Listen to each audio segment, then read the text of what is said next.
का बहुत शुक्रिया। इस कोरोना को कम्बैट करने में जहाँ पे हमारा हेल्थ स्टाफ है, डॉक्टर साहिबान हैं, हमारी वो सिक्योरिटी के एहलकार जो हॉस्पिटल्स में खिदमत सर अंजाम दे रहे हैं, उन्हीं जो फ्रंट लाइन फाइटर्स हैं उसमें आप भी हैं। और गुज़िश्ता 3 माह से मुसलसल चाहे टीवी टॉक शोज़ हों या प्रेस कॉन्फ्रेंसेज हों, मीडिया ब्रीफिंग्स, या जो हमने आपको विज़िट कराया उन हॉस्पिटल्स में, क्वारंटाइन सेंटर्स में, आप भी हमारे साथ रहें, एक्सपोज भी रहें। और हमारे मीडिया के बहुत सारे दोस्त वो भी कोरोना पॉजिटिव हुए अल्हम्दुलिल्लाह। उनमें से बहुत बड़ी तादाद जो है उन्होंने वापस रिकवर किया है। और हम दुआ गो हैं आपके लिए, तमाम बलूचिस्तान के लिए, तमाम मुल्क के आवाम के लिए। अल्लाह जो कोरोना के पेशेंट हैं अल्लाह उनको शफायाब करे, और जो दुनिया को छोड़कर चले गए हैं अल्लाह उनकी मग़फ़रत फरमाए। मौजूद साफ़ी हज़रात, ये जो स्मार्ट लॉकडाउन है इसके दूसरे मरहले में जो हमने एक्सटेंशन की, इसमें हमने काफ़ी सेक्टर्स को रिलैक्स किए, लेकिन पब्लिक ट्रांसपोर्ट जो है वो उस वक़्त हमने इसलिए रिलैक्स नहीं किया कि हमें ख़दशा था कि बलूचिस्तान के ऐसे अज़ला जहाँ पे अभी कोरोना या तो नहीं पहुँचा या केसेस ना होने के बराबर हैं, हमें ये ख़दशा था कि अगर पब्लिक ट्रांसपोर्ट को फौरी तौर पर खोल दिया जाता है विदाउट एनी SOPs और विदाउट एनी अरेंजमेंट्स, तो ये जो पब्लिक ट्रांसपोर्ट का जो व्हील है ये वहाँ पर भी जो है कोरोना वायरस को पहुँचाएगा, और फिर केसेस जो है दूर दराज बलूचिस्तान में भी बढ़ना शुरू होंगे। तो इस ख़दशे के पेश नज़र उस वक़्त हमने इसको अलाउ नहीं किया। आज तकरीबन 2 माह बाद कल जो है बलूचिस्तान गवर्नमेंट ने यह फ़ैसला किया कि बलूचिस्तान में जो पब्लिक ट्रांसपोर्ट है उसे मूवमेंट की इजाज़त दे दी गई है। और ये हुआ इस तरह के, इससे कबल भी जब हमने मार्केट्स को रिलैक्स किए, जो हमारे जो ताजिर तंजीमें हैं उन्होंने ये कमिटमेंट की थी कि जितने भी SOPs हैं वो उस पर ख़ुद भी अमल दरामद करेंगे, और जो पब्लिक है, जो कस्टमर्स हैं, उन्हें भी SOPs ऑब्ज़र्व करने का वो पाबंद होंगे। अवाइल में इस कमिटमेंट पे वो पूरा नहीं उतरे, और उनको देखते हुए हमारे पब्लिक ट्रांसपोर्ट एसोसिएशन के जो नुमाइंदगान हैं वो हमसे रब्ता करते रहे, मुतालबा भी करते रहे, गुजारिश भी करते रहे, प्रेशर भी डेवलप करते रहे, लेकिन ताजिर तंजीमों के जो जो जो उन्होंने कॉल किए थे, जो अहद व पैमान किए था, उस पर अमल दरामद नहीं कर रहे थे। उसको मद्देनज़र रखते हुए हमें ख़दशा था कि शायद पब्लिक ट्रांसपोर्ट एसोसिएशन भी जो है उस पर अमल दरामद ना करा सके। फ्राइडे को यहीं पर आपके सामने मैंने इस बात का एतराफ़ किया था, खुशी का इजहार भी किया था, और ख़ुद मैं विज़िट करके आया था मार्केट कि SOPs फ्राइडे को हमें कोई बेहतर नज़र आया, चूँकि मार्केट भी बंद थी। उसके बाद भी बेहतरी आई है। ताजिर तंजीमें भी अब चूँकि उनको एहसास है कोरोना तेज़ी से फैल रहा है और लोगों के अमवात भी वाक़ हो रहे हैं, वो भी अब एहतियात कर रहे हैं। शहरी इलाकों में हमारे पब्लिक भी बेहतर है एहतियात उनका, उसको मद्देनज़र रखते हुए जो ट्रांसपोर्ट एसोसिएशन है उन्होंने भी यही कमिटमेंट की है। लिहाजा उनकी इस कमिटमेंट की बुनियाद पे कंडीशनल पब्लिक ट्रांसपोर्ट खोलने की इजाज़त दे दी गई है, और उसमें SOPs होंगे वही कि एक सीट छोड़ के वो सवारी जो है वो साथ बिठा सकेंगे। मास्क का इस्तेमाल होगा, सैनिटाइज़र तमाम जो व्हीकल्स हैं, बसेस हैं और जो वैन्स हैं उनमें वो अवेलेबिलिटी का पाबंद होंगे। ख़ुद भी जो ड्राइवर है, क्लीनर है, वो इस SOP का पाबंदी करेंगे, और जो उसमें पैसेंजर है वो भी इस पर अमल दरामद करेंगे। टैक्सी कार्स में जो है सिर्फ 3 जो सवारी हैं वो उसमें ट्रैवल कर सकेंगे, उससे ज़्यादा पे पाबंदी होगा। अगर कोई वायलेशन करती है तो ज़ाहिर है वो गाड़ी जो है चालान होगा। इसी तरह जो 18 सीटर वैन्स हैं उसमें 10 से ज़ायद सवारी कोई भी ड्राइवर वो नहीं बिठा सकेगा, और जो बड़े ट्रांसपोर्ट बसेस हैं उनमें एक सीट छोड़ के, चूँकि बड़ी बसेस होती हैं उसमें गुंजाइश होती है। तो इस बुनियाद पे उनके रोज़गार का मसला है। इंटर डिस्ट्रिक्ट, इंटर प्रोविंशियल जितनी भी पब्लिक ट्रांसपोर्ट है वो परमिशन हमने ग्रांट कर दी है। इखलाकी तौर पे पहले ही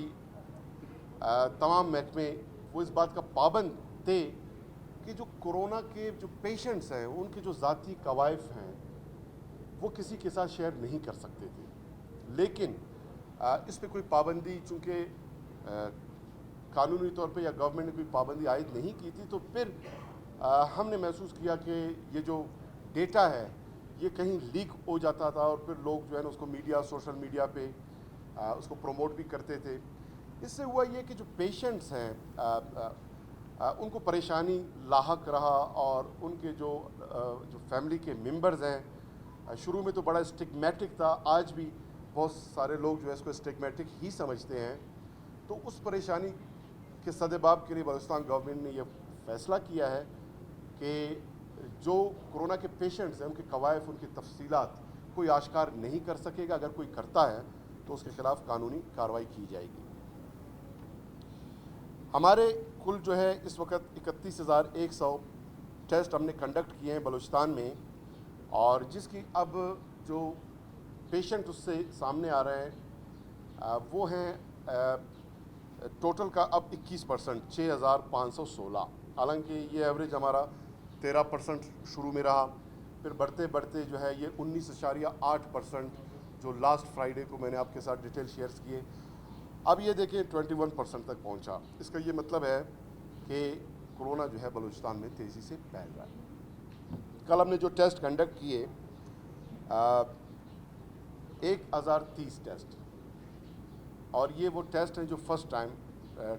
پیشنٹس کو جو ٹیسٹ ان کا کنڈکٹ کیا گیا۔ اس کے علاوہ اس میں ریپیٹ بھی ہے، وہ اس کے علاوہ ہے۔ یہ 1030 میں آپ کے 295 لوگ جو ہیں وہ کورونا پازیٹیو تشخیص قرار پائے، اور اس کی تعداد اب جو ایوریج جو پرسنٹ ہے وہ 29% بن رہا ہے۔ حالانکہ یہ بھی ایوریج ہمارا 20-22% سے آگے نہیں گیا، کبھی 25% تک بھی پہنچ جاتا تھا، لیکن کبھی کبھار اب یہ ایک پرسنٹیج جو ہے تیزی سے اس میں بھی آگے بڑھنا شروع ہوا ہے۔ لیکن خوشی کی بات ساتھ یہ ہے، میں ہمیشہ کہتا رہتا ہوں الحمدللہ، کہ جو ہماری ریکوری ریٹ ہے وہ بھی بہتر ہے۔ ٹوٹل جو ہے 6,500 جو پیشنٹس جن کی تشخیص ہوئی، ان میں 2,300 جو پیشنٹس ہیں وہ مکمل صحت یاب ہو چکے ہیں، اور یہ بنتا ہے آپ کا 36%۔ اور اسی ریکوری ریٹ کو بوسٹ کرنے کے لیے جو امیونٹی بوسٹنگ ایک میکانزم بلوچستان گورنمنٹ نے ڈیولپ کیا ہے، جس کے تحت ملٹی وٹامن سپلیمنٹس اور دیگر میڈیسن اور ماسک وغیرہ جو ہے اس کا پیکج جو ہے جتنے ہمارے ہوم آئسولیٹڈ پیشنٹس ہیں ان کو ہم ان کے گھر کی دہلیز پہ اب ہم فراہم کرنا بہت جلد شروع کر رہے ہیں۔ اور اس سے یہ ہوگا کہ اکثر ہمارے ایسے پیشنٹ جو گھروں میں بیٹھے ہوئے ہیں یا میڈیسن پراپر نہیں لے رہے، یا پھر ان کے پاس یہ جو سپلیمنٹس ہیں یہ میڈیسن اویلیبل نہیں، ملٹی وٹامن اویلیبل نہیں، ماسکس نہیں ہے، ماسک نہ ہونے کی وجہ سے ان کے گھروں میں دیگر جو فیملی کے حضرات ہیں اس میں یہ اس سے جو ہے وہ ٹرانسمیشن ہو رہی ہے۔ تو اس کو کنٹرول کرنے کے لیے ایک اچھا ہم نے میکانزم بنایا، اور اس کے تحت انشاءاللہ ہمیں امید ہے کہ ریکوری ریٹ بڑھے گی، اور جو ہی ریکوری ریٹ بڑھنا شروع ہو جاتی ہے، چونکہ کیسز تو بڑھ رہے ہیں، تو ریکوری ریٹ کے بڑھنے کے ساتھ ساتھ وہ جو ہماری پریشانی ہے انشاءاللہ اس میں کمی آئے گی۔ بلوچستان کے یہ جو ہوم آئسولیشن ہے، مینلی 98% ہمارے پیشنٹس وہ اپنے گھروں میں آئسولیٹڈ ہیں، اور جن کی تعداد جو ہے وہ ہے 4,033، جبکہ ہاسپٹلز میں کل جو ہے 114 پیشنٹس اس وقت زیر علاج ہیں، اور جن میں 50 جو ہے وہ کریٹیکل ہیں۔ اور بائی پیپ ایک پروسیس ہے ان کو آکسیجن فراہم کرنے کا آئی سی یوز میں، بائی پیپ کے ذریعے جو ہے اس پروسیجر کے ذریعے ان کو آکسیجن فراہم کی جا رہی ہے، لیکن وہ اتنے سیویر ان کی کنڈیشن نہیں، اتنی شدید کریٹیکل نہیں کہ ان کو وینٹیلیٹر پہ شفٹ کیا جائے۔ تو اس طرح وینٹیلیٹر پہ ہمارا کوئی ایک پیشنٹ بھی آج کی تاریخ میں نہیں۔ گزشتہ ہفتہ جو ہے منڈے ٹو منڈے آج تک، یعنی یہ ہفتہ جو ہے آپ اندازہ لگائیں کہ 3 ماہ ہو گئے کہ جو پہلا کورونا ہمارا کیس سامنے آیا تھا، اس دن سے آج تک یہ ہائیسٹ پہ رہا ہے۔ اس ایک ہفتے میں 1993 کیسز سامنے آئے ہیں، اور 1993 केसेस का मतलब है जो टोटल हमारे केसेस हैं उसका 31%, सिर्फ 1 वीक में। तो अगर इसी रफ्तार से ये केसेस आगे बढ़ना शुरू हो जाते हैं तो आप अंदाज़ा लगा सकते हैं कि अगले हफ्ते क्या सूरत हाल होगी।